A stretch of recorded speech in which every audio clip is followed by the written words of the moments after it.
Saya mencoba untuk menerangkan mengenai apa yang disebut sebagai tadi strategi pengembangan yang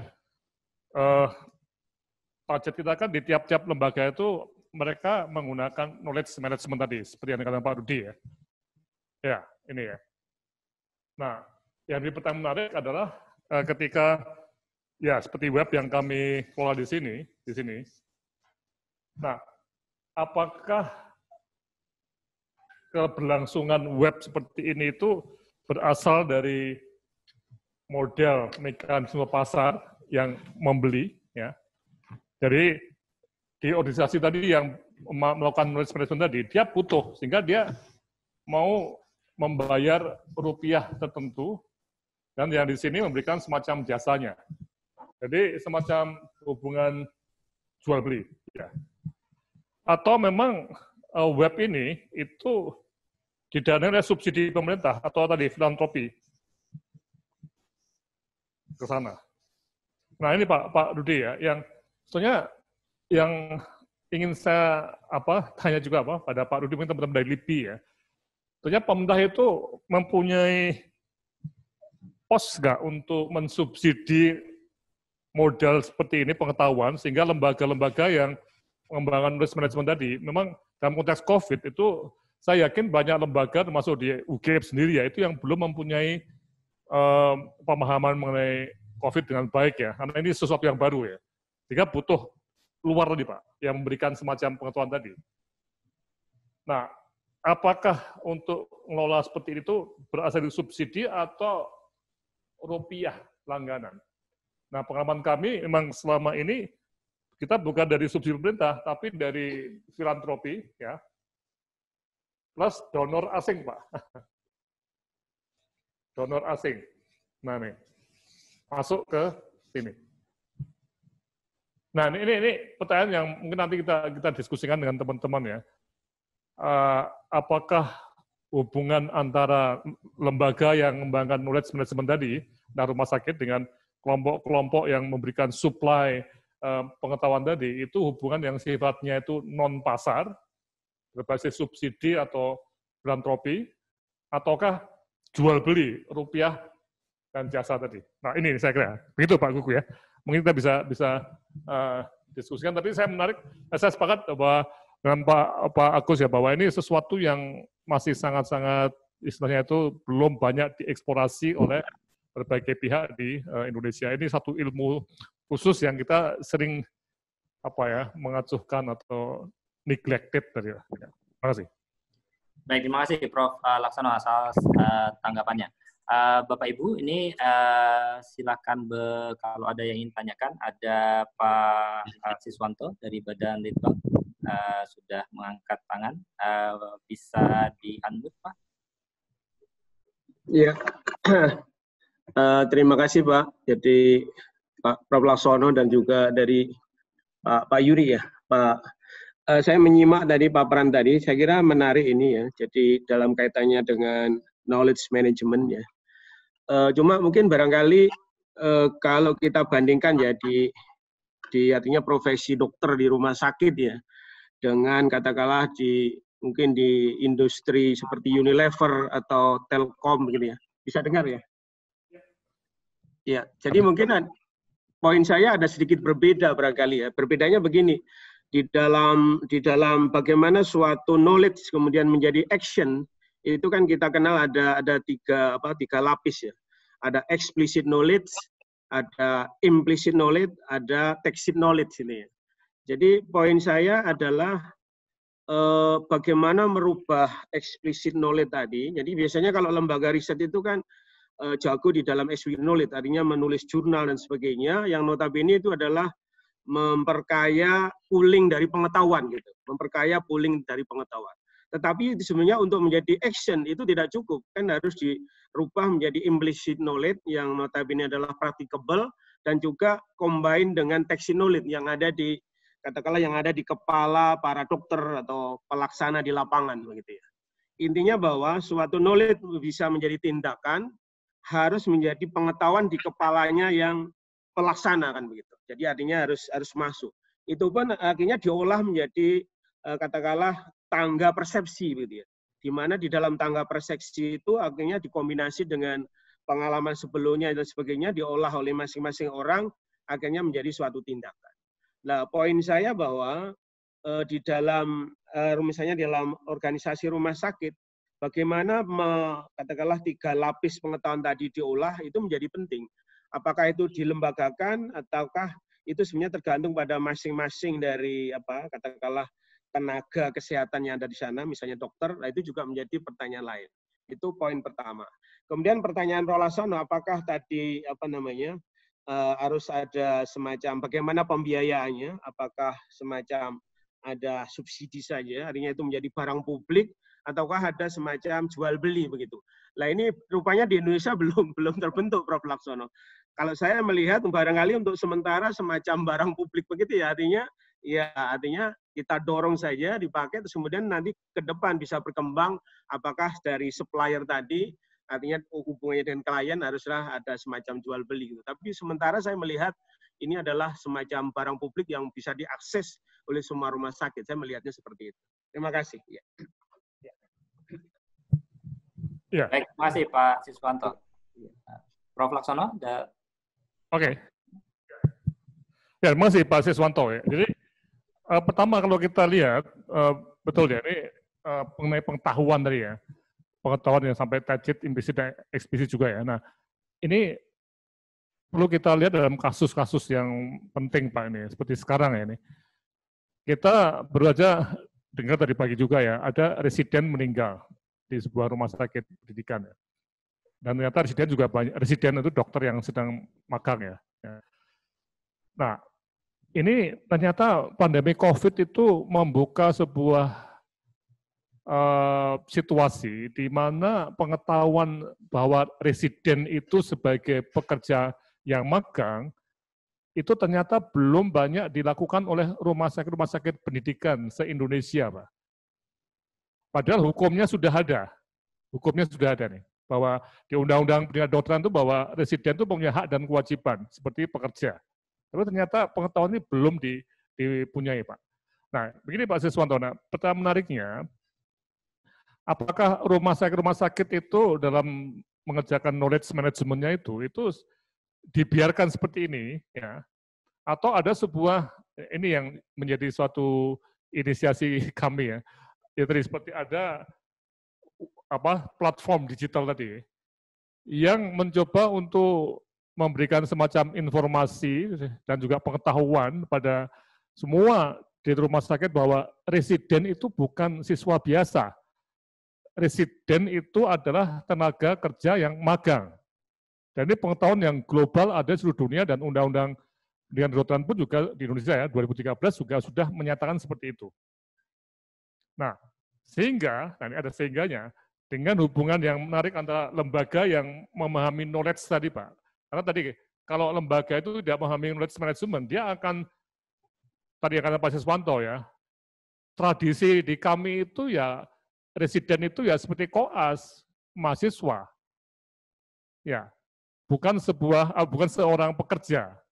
Nah, pemahaman seperti ini yang betul-betul terjadi suatu osiofikasi, membatu ya. Jadi ketika ada undang-undang berlaku ditolak malah nanti, atau tidak itu nggak penting.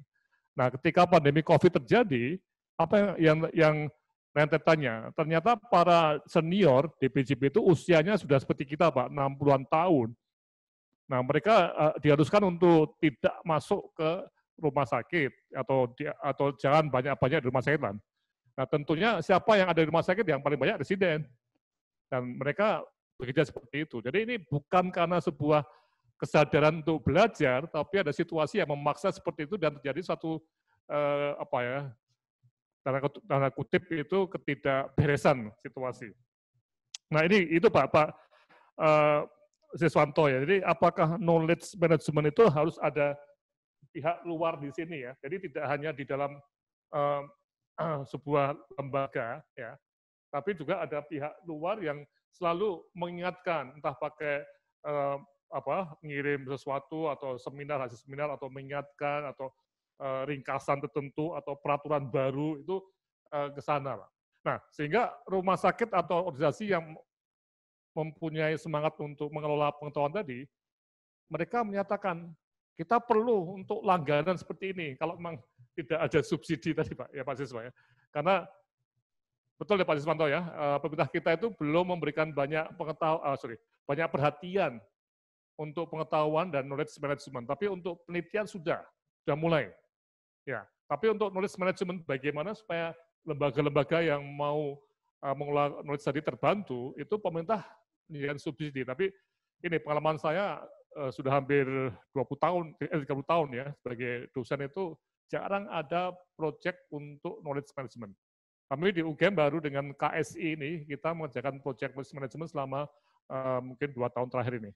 Begitu Pak Siswanto. Ya, terima kasih. Baik, terima kasih Prof. Laksono. Bapak Ibu yang lain barangkali ada komentar atau tanggapan? Ini di chat saya lihat belum ada. Boleh nambahin Mas Guguh? Ya, silakan Pak Agus. Pak Peter tadi angkat tangan, mungkin nanti disiapkan. Ya, silakan Pak Agus. Ya, mohon izin share tadi ya yang dari Pak Siswanto di Balitbang Kemenkes ya tentang SEKI. Mungkin mohon izin saya share lagi tentang SEKI ini. SEKI model ini oleh Profesor Nonaka, ini termasuk profesor saya waktu di Jepang sana. Jadi memang dari test set knowledge, di test set itu sosialisasi itu maksudnya kalau kita Bapak dan Ibu para dokter di rumah sakit itu pasti akan saling belajar bagaimana dokter spesialis menangani pasiennya dan sebagainya, pembimbingan rumah sakit dan sebagainya. Nah tadi yang Pak Siswanto sampaikan dari test set knowledge menjadi explicit knowledge ini perlu eksternalisasi. Ini yang perlu tadi ya kebiasaan harus menulis. Makanya di mana-mana termasuk orang Jepang apapun harus ditulis dari anak SD sampai perguruan tinggi, bahkan kerja semua serba menulis, bikin laporan gitu ya. Nah ini nanti balik lagi pada masalah budaya kita Indonesia termasuk yang tidak suka menulis kecuali nulis di medsos atau di WA itu dengan terpaksa sekarang kita menulis. Tapi kebiasaan kita adalah lebih banyak pada lisan ya, dari mulut ke mulut, mulut ke telinga, telinga ke mulut lagi. Jadi budaya lisan kita ini memang ada masalah dengan eksternalisasi. Nah, kemudian dikombinasikan, tadi Pak Aziz sudah menyatakan, dikombinasikan dengan pengetahuan lain, baru diinternalisasi. Internalisasi itu maksudnya dari eksplisit menjadi pengetahuan internal di kepala, baru diimplementasikan. Jadi memang ini prosesnya selalu berputar, lama-lama menjadi semakin pintar, gitu ya. Implementasinya adalah dari test set menjadi test set. Ini memang tadi ya, kalau saran saya adalah pengetahuan itu kalau sistem kedokteran pasti ada koas, ada bimbingan, sama dengan pilot pasti ada harus simulasi, simulator gitu ya. Kalau sudah benar-benar bisa mengendalikan semua, baru dia dilepas bisa menjalankan kegiatannya sendiri. Dan itu selalu perlu peningkatan. Dan memang tidak bisa serta-merta, nggak mungkin saya bukan dokter ahli, tiba-tiba dengan belajar lewat YouTube, tiba-tiba jadi seorang ahli, itu nggak mungkin.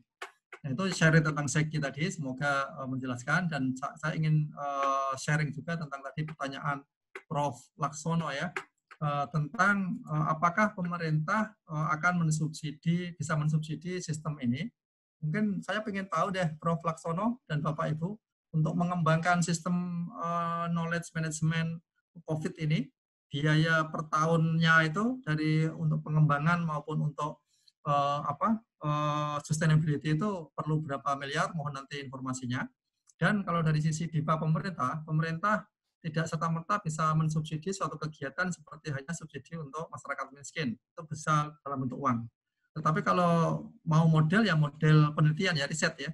Jadi ada masalah apa, kita minta ke Bappenas atau ke Kemenkeu lewat Dikbud atau lewat Diknas atau lewat Ristek, BRIN. Masalah ini kita akan selesaikan dalam 3 tahun, tiap tahun jadwalnya seperti ini, dan tadi bentuknya bentuk seperti proyek, dan proyeknya adalah seperti proyek pengembangan sistem gitu ya Prof ya.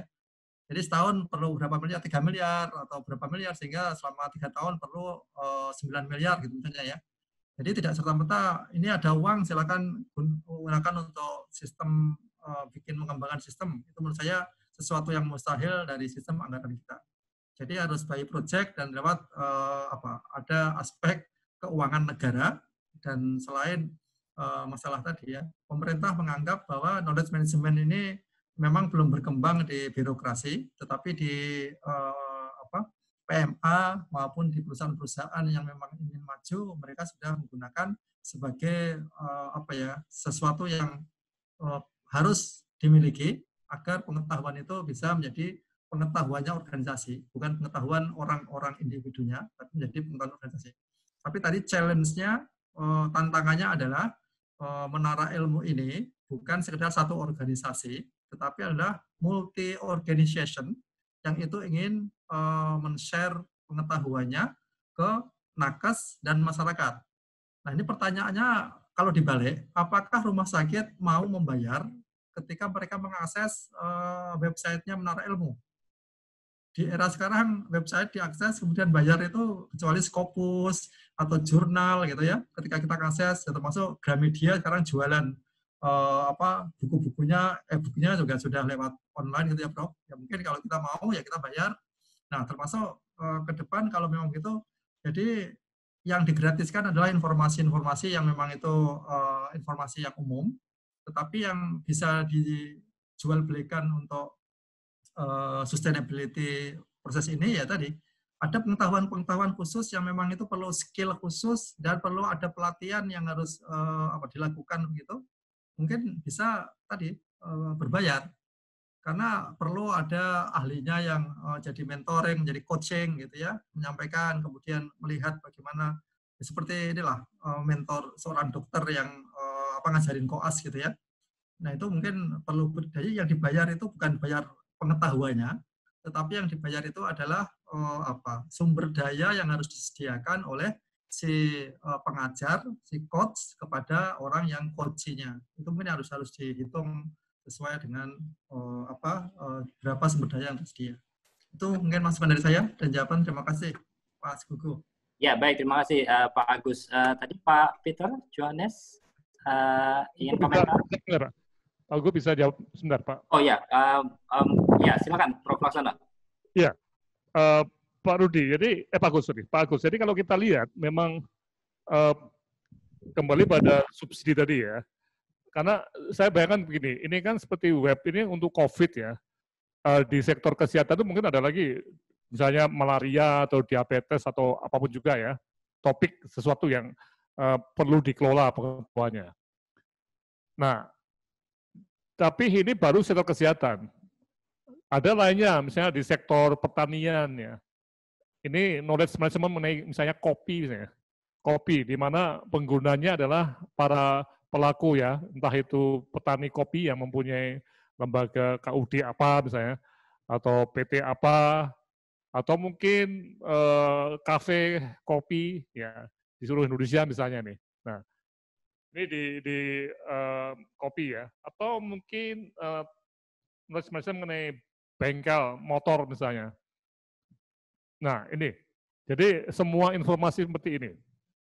Nah pertanyaan menariknya apakah model-model knowledge platform seperti ini itu diserahkan semua ke mekanisme pasar ya.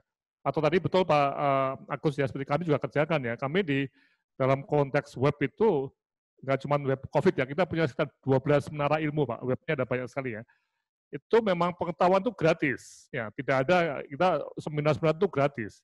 Tapi memang ujian itu berbayar, dan training itu berbayar. Ya. Tapi juga ada training yang gratis kalau ada sponsornya. Nah seperti itu. Oke, nah sekarang kembali pada pertanyaan menarik mengenai peran negara tadi. Apakah negara itu juga akan merangsang ini Pak, memacu kelompok-kelompok yang ingin menjadi supplier yang di sini Pak, yang mengembangkan dan menyebarkan pengetahuan supaya mereka ada di situ mendapat manfaat. Nah ini apakah melalui proyek perintisan atau apa yang mungkin 3 tahun 4 tahun diminta untuk bekerja di dana pemerintah, tapi nanti setelah 4 tahun harus mandiri. Tapi mandiri itu berarti harus ada berbayarnya tadi Pak. Nah ini pertanyaan yang mungkin secara praktis bisa kita kembangkan dengan workshop berikutnya ya. Tapi memang peran negara itu menurut saya itu sangat penting dalam knowledge management, minimal untuk merintis di sini dan juga memaintain itu. Terima kasih. Baik, terima kasih Prof. Laksono. Pak Peter Yohanes. Ya, selamat siang. Terima kasih atas kesempatan yang diberikan. Ada dua hal. Yang pertama adalah tentang knowledge management. Tadi disebutkan bahwa knowledge management itu pengetahuan yang dikelola ini dari yang dalam tataran individu menjadi tataran organisasi. Itu sebenarnya kan apabila kita mengadakan ini dan ingin itu dilaksanakan dalam bentuk action, maka dalam pandangan kami itu satu-satunya harus melalui sistem yang mengikat, binding. Dan itu adalah melalui menjadikannya menjadi suatu SOP atau guidelines. Ini mengikat. Jadi selama itu hanya merupakan suatu penawaran atau suatu masukan, ini kadang-kadang ada resistensi bahwa ini dilakukan atau tidak. Tetapi apabila itu sudah menjadi guidelines, sudah menjadi SOP, itu baru bisa dilaksanakan dalam bentuk yang real di lapangan. Tetapi masalahnya kadang-kadang ada resistensi itu. Kemudian yang kedua masalah pembiayaan tadi disebutkan. Saya mau bertanya di sini, apakah cost seperti ini bukan menjadi cost untuk institusi yang sudah include di dalamnya untuk mengembangkan penelitian atau pendidikan yang sudah berjalan di institusi itu. Oleh karena ini kan knowledge management misalnya, atau dengan sistem apapun seperti web dan sebagainya yang dikembangkan yang perlu biaya, kalau mengharapkan revenue dari pengguna, apakah itu lembaga lain, institusi lain, dan sebagainya, ya mungkin itu bisa, tetapi itu kan sifatnya tentatif, belum tentu itu dilakukan. Tetapi revenue yang sifatnya fix, itu saya rasa mungkin sudah ada pos-pos yang bisa menghasilkan sumber dana untuk menjalankan ini. Mungkin di setiap institusi tidak sama besarannya. Namun saya belum tahu apakah sistem ini memang seperti itu atau tidak. Atau mungkin dalam tataran yang lebih tinggi. Mungkin diajukan ke tingkat nasional. Otomatis tidak pukul rata ya. Di semua center mungkin berbeda intensitasnya. Mungkin seperti itu. Mohon pencerahan. Terima kasih. Baik, terima kasih Pak Peter Yohanes. Ada tanggapan barangkali Prof. Laksono? Ya, masih. Jadi memang ini jadi kunci Pak ya. Ketika bicara lembaga ya, lembaga yang mengembangkan knowledge management atau menggunakan knowledge management untuk kemajuan kinerjanya ya Pak ya. Ini memang mereka mempunyai pendapat bahwa pengetahuan itu sebagai aset lembaga tadi ya, yang harus dikembangkan, di-create, disimpan dan sebagainya. Ada semacam pola tadi. Nah ini menarik yang Pak Peter katakan tadi Pak, apakah ada SOP-nya? Ya nanti mungkin Pak Agus juga bisa menjawab ya. Logikanya iya Pak. Ada SOP-nya di lembaga tadi supaya knowledge-nya itu tidak hilang. Entah misalnya laporan-laporan ditulis ada record-nya. Sebenarnya yang paling bagus itu militer Pak.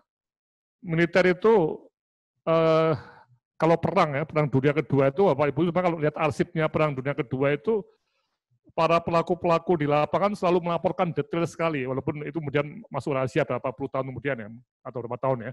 Tapi mereka tulis betul ya. Jadi kenapa kok kita kalah atau kita berhasil di satu battle perang pertempuran itu semua bisa dianalisis oleh markas besar ya atau orang-orang yang menjadi analis-analis tadi.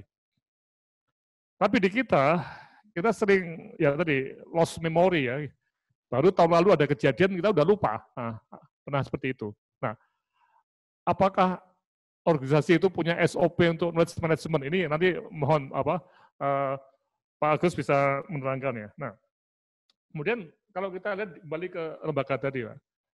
Ada yang niat ini sebagai aset yang capital modal tadi dan mereka memang investasi. Jadi knowledge management bagi mereka itu sebagai suatu investasi nih Pak Peter ya. Dan mereka mau membeli informasi itu bahkan tanda kutip dengan biaya mahal ya. Kalau tidak ada di sini ya, mereka akan cari dari berbagai sumber di luar ya untuk mencari pengetahuan tadi. Makanya sekarang banyak sekali para termasuk yang pegang ya isunya itu pegang data Zoom atau apa itu bisa jual beli pengetahuan mengenai perilaku behavior konsumer ya. Bahkan sampai partai politik pun di Amerika itu isunya membeli perilaku pemilih sehingga calon presiden tertentu bisa menang ya. Nah, ini menarik. Jadi bagi sebagian lembaga itu knowledge itu sudah dianggap aset yang memang betul-betul harus dicari dan mereka mau bayar.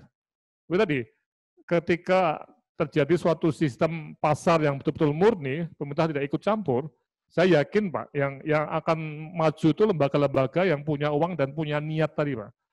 Yang tidak punya uang atau tidak punya niat, ya tambah lama tambah terpuruk, tapi yang paling celaka yang punya niat tapi tidak punya uang, mereka susah kompetisi Pak. Begitu Pak Peter ya, mungkin Pak Agus bisa. Ya, mungkin sebelum ke Pak Agus, ini ada pertanyaan Prof. Laksono, ini berapa biaya operasional Menara Ilmu nih COVID-19 dalam 1 tahun? Ini kebetulan yang nanya juga Pak Agus ini. Nah, ini kayaknya sepertinya sudah siap mendanai nih Pak Agus. Amin. Ya, enggak, ini kalau kita lihat, lupa ya berapa Mbak Epi ya? Sekitar mungkin 300 juta itu 3 bulan. Ya, berapa bulan Prof? 300 juta per bulan? 3 bulan. 3 bulan. 300 juta 3 bulan, Pak. 3 bulan. Per bulan. Per bulan 50 juta, Pak. Per bulan 50 juta. Berarti setahun 600 ya? Ya, setahun 600 juta. 600, 3 tahun 1,8, 2 miliar lah. Ya. Nah, ini sebagai public good ya, Prof. Laksono ya. Ya, karena kita ada sponsor filantropis, ada kelompok-kelompok dan dari KSI juga ada. Jadi kita memang tidak ada pemberian langsung dari pengguna ya. Ya. Tapi di web lainnya ada yang tadi kata Pak Agus ya, untuk training itu berbayar. Ya. Terima kasih. Baik, Pak Agus, komentar? Ya, mungkin tadi menjawab pertanyaan Pak Peter Johannes Manopo tadi, juga dijawab Prof. Laksono ya.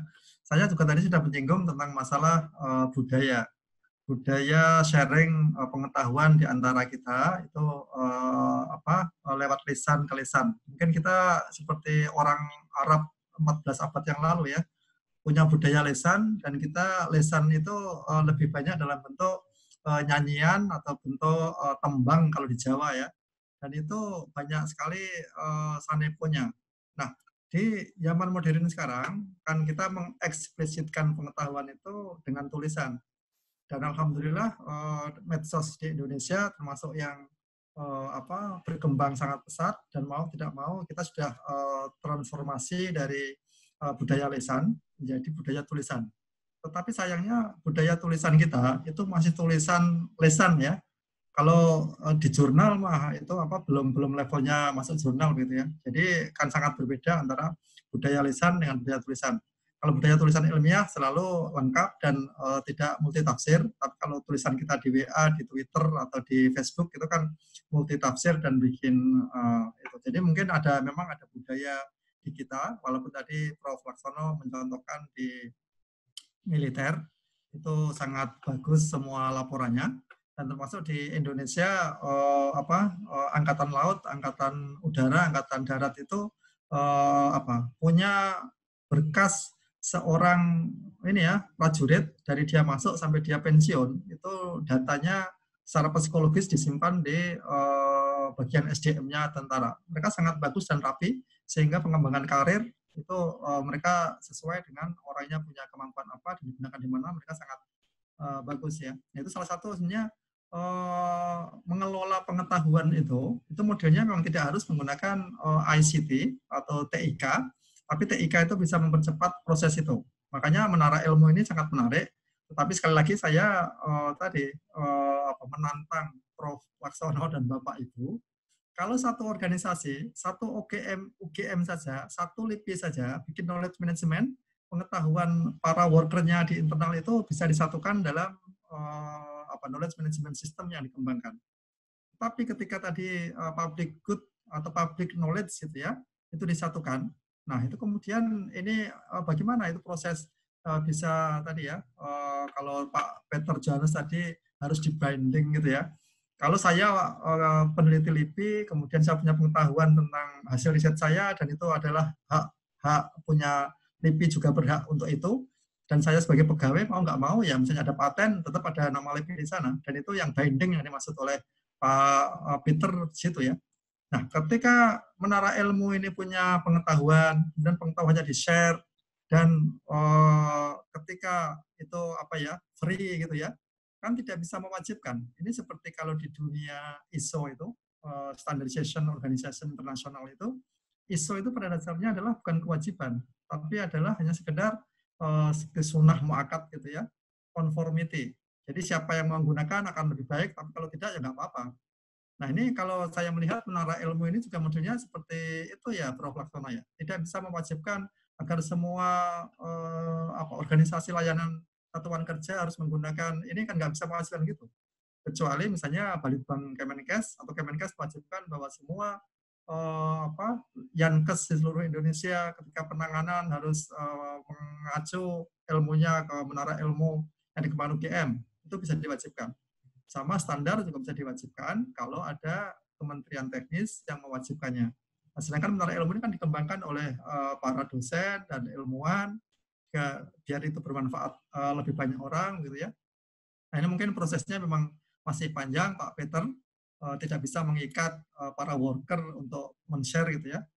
Kan termasuk misalnya sekarang menara ilmu, Prof. Laksono dan kawan-kawan tidak bisa meminta, para dokter Indonesia yang menangani COVID, tolong kalian tuliskan dan laporkan hasil penanganan kalian ke menara ilmu. Kan nggak bisa masukkan begitu ya. Tidak bisa membanding dengan model begitu. Apalagi masalah pendanaan tadi ya. Kalau balik lagi pada pendanaan, saran saya untuk sekarang tahun ini sih dengan filantropi, oke, masih bisa berjalan, Prof. Tapi tahun depan mungkin coba bisa mengusulkan kepada pemerintah karena refocusing pendanaan dari Kemenkeu untuk tahun ini dan tahun depan. Tahun ini adalah untuk penanganan COVID, tahun depan adalah untuk recovery. Itu insya Allah tetap akan dampak-dampak dari COVID itu tetap akan dibiayai oleh Kemenkeu. Bahkan Kemenkeu refocusingnya juga pada pemulihan pasca pandemi COVID-19. Saya yakin itu ada dana sana, tetapi modelnya bukan subsidi. Misalnya langsung kasih 300 juta atau 600 juta ke Profesor Laksono dan kawan-kawan untuk mengembangkan multi. Mungkin tidak seperti itu. Tapi modelnya tetap harus kalau lewat BRIN harus seperti riset atau seperti prioritas program riset nasional PRN gitu ya. Bentuknya harus seperti itu, Bro.